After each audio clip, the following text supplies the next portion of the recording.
Alright, so this week we watched Moonrise Kingdom. It's from 2012.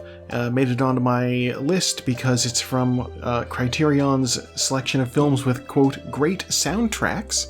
And when I was looking over that list of films, I saw Wes Anderson's name and said, sold. Give me that. It is a comedy drama, 7.8 out of 10 on IMDb, 94 minutes long. Once again, this is the sweet range on length for a film. It's an hour and a half. You can do an hour and a half, no problem. It's longer than, a prestige TV series episode, but not so long that you're like, when's this gonna be over? The fact that this was chosen for having a great soundtrack by Criterion, I would agree with that. I was looking over the soundtrack, and there is a lot of Hank Williams on there. I see he recruited Mark Mothersbaugh to do a track. That's the fella from Devo. So, they have some folks, some real chops going into this. Some good classical pieces pitching in places. Audio-wise, his films are always very interesting. This is no exception. As per usual, Wes Anderson has his cast of characters that he usually likes to employ. Well, cast of actors that play characters more like it. Bill Murray, of course, is there. This is not the first time he's had Jason Schwartzman show up. He's there as well. Tilda Swinton, this might be his first time working with her. I know she comes back in the Grand Budapest Hotel, but she's there. Amongst other notable names, we have Bruce Willis. Edward Norton, Frances McDormand, who you may know as the cop lady from Fargo, or if you're more familiar with the Coen brothers' later work, she was the gym lady from Burn After Reading, which, now that I think about it, also had Tilda Swinton. And also, if you pay close attention, you might just see Harvey Keitel. He's also worked a few times on Wes Anderson films. Also, having a look at the cast, I am very surprised here. Steve Smith. I'm gonna have to go back and rewatch this. Steve Smith, who, if you're Canadian, you are aware. Steve Smith, aka Red Green of the Red Green Show. If women don't find you handsome, they should at least find you handy. Duct tape, all that. He's in this. His role is the voice of the Weatherman, which I am 100% going back to look at that. Oh my gosh. If I can, maybe I'll put in a clip right here. I don't know. It turns out it's a different Steve Smith. It's a former news actor, not Red Green. No wonder I didn't recognize the voice. This is a completely different dude. So this film tells the story of, basically there is a camp on an island over in the Atlantic. A bunch of Boy Scouts are there. It seems like that's like the main thing of the island is this Boy Scout camp, maybe. There's a house where a fella lives. Bill Murray and his family are there.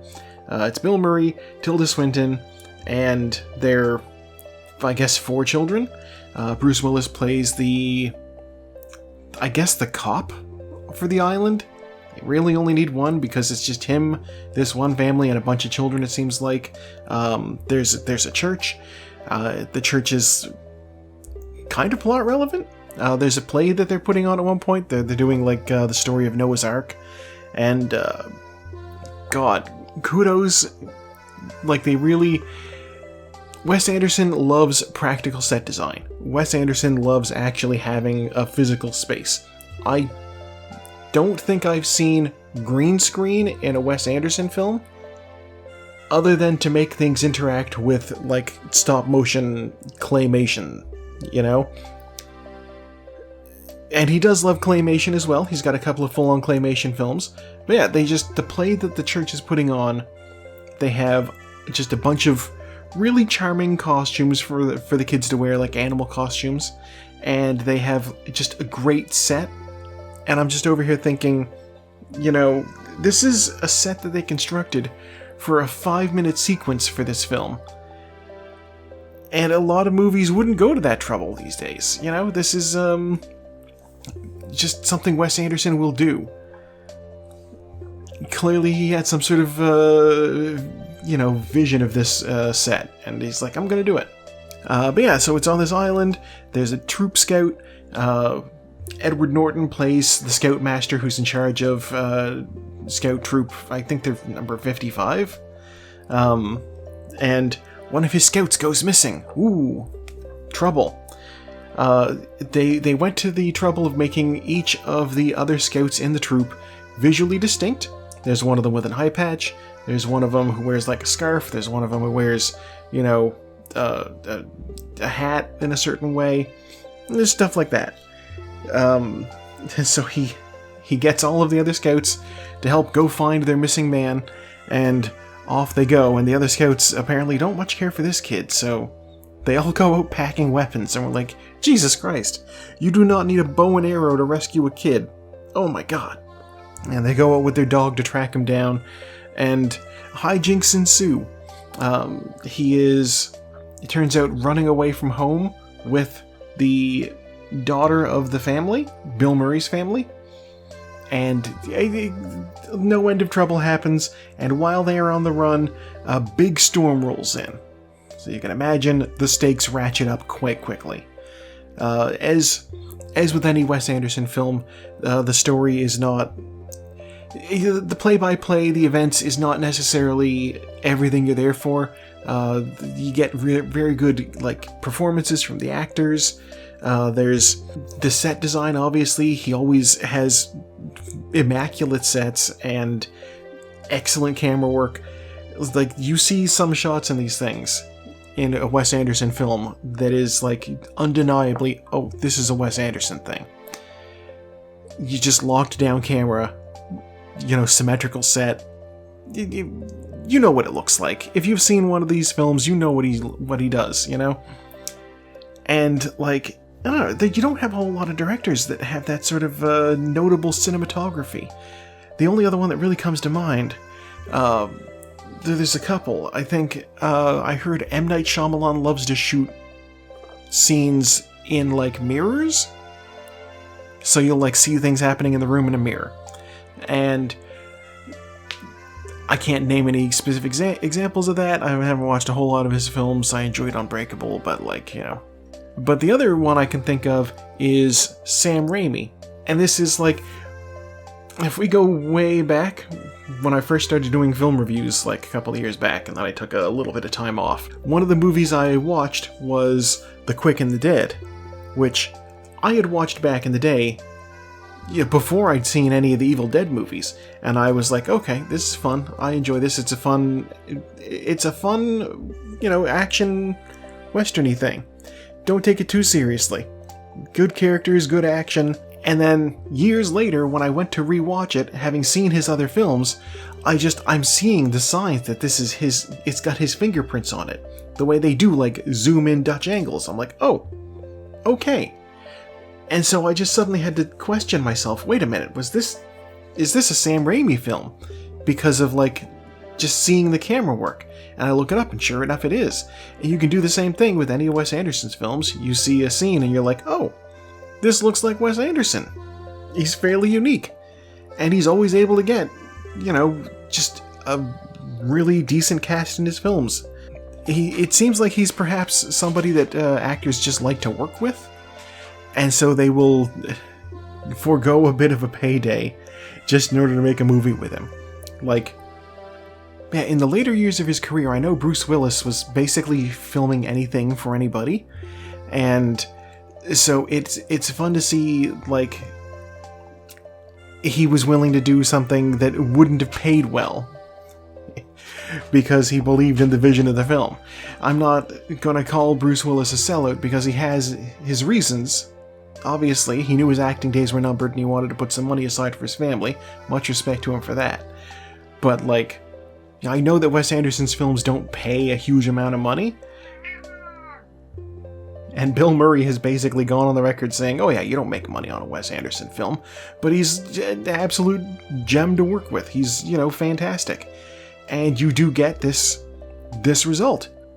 If you want a good performance, if you want a pretty looking movie, if you want something that's well written and entertaining, give Moonrise Kingdom a shot. It's available on Disney Plus. I wasn't able. It's not on the Criterion streaming app, which is where I've been watching most of these things. But you can work around that. Like I said, it's on Disney Plus. If you're a big fan of Wes Anderson like me, maybe you already have the DVD. It is in the Criterion collection, though. So, if you really want, you could order the DVD from their website. That's the thing you can do. They have a special edition Blu-ray as well. The only thing is, the movie does have a little bit of awkwardness right in the middle. And, like, the two main characters in the film are... They're young teenagers. They're like, 13, 14 maybe? I don't know. But they behave like teenagers. We'll just say that much. It gets a little bit uncomfortable at one point, but it's very... It is what it is. It's true, it's honest, it's honest to life. Yeah, highly recommend any of his films really, but this one was a lot of fun. Highly recommend giving it a shot. And speaking of giving it a shot, let's see what we're giving a shot this week. Go! Okay, so first off we have Bazine Meadow out front, followed by The Sweet Smell of Success, The Linguini Incident. Sweet Smell of Success taking over first place. Bazine Meadow, of course, is Soviet propaganda. It was actually banned by Stalin because the message in it, I believe, is don't snitch. Very fun. This isn't a lot of obstacles. What's going on here? Sweet Smell of Success, just able to float lazily down the river. Then Scanners is out front. What happened? Where'd the sweet... Okay. Scanners out front. It has famous head explosion. And followed by... Bazine Meadow has jumped ahead. Then the cameraman. And followed by three women right behind it. This is not at all an exciting race. What? Bazine Meadow has jumped ahead to the whirlpool. And then there's the cameraman, also to the whirlpool. Teorema has jumped in, but Bazine Meadow... Okay, this is the finish line. What a strange track. Okay, Dead Calm is dead. Teorema is in. The Killers, Occult is My Passport, Three Women, Scanners, The Hit, Black Sunday, and Seven Samurai. Okay, and then everything else is gonna trickle in. Are you stuck back there? What's going on? Repo Man is dead. Consumed by the flames. This track... What an odd race track. Huh. Okay, yeah, normally these are a lot more involved, but, whatever. I will watch Bazine Meadow, I suppose. These guys are all finishing? Not all finishing. Some of them are... A lot of them died right at the end there. Alright. Final results. Bazine Meadow, #1. First place, and second place, The Cameraman, Teorema, The Killers, Occult is My Passport, Three Women, Scanners, The Hit, Black Sunday, Seven Samurai. And all these things that finished but didn't place in the top 10, and then a whole lot of DNFs. Wild. Okay, let me pull up my movie list. I closed that tab earlier, foolishly. Alright, so #1, Bazine Meadow. How long are you? Interesting. Bazine Meadow, from 1937. It's on my list because it's a film from the 1930s. Get that out of the way. It's directed by Soviet legend Sergei Eisenstein. If you've seen the battleship Potemkin, that's also him. He also did some historical dramas, some historical epics. I can't remember the name, I'm blanking. But yeah, he's a big deal. He's very big. The genre of this film is straight up just propaganda. Fun. 6.7 out of 10 on the IMDb, 26 minutes long. Which makes me wonder, how long is my second placer? Am I looking at another two movie week here? Very possibly. I mean, I have Monday off. How long is the cameraman? Where is the cameraman on my list? There it is. Oh, we're doing this. Okay. 2 movie week. Bazine Meadow and The Cameraman. Let me tell you about The Cameraman too. The Cameraman is from 1928. It is on the list because it's from Wim Wender's Adventures in Moviegoing, or possibly Wim Wender, depending on how you're supposed to pronounce those W's.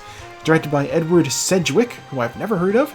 It's a romantic comedy, 8 out of 10, and it's only 67 minutes long. Between the 2 films, we're looking at an hour and a half, which is where I place ideal movie length. That's great. Okay, double header.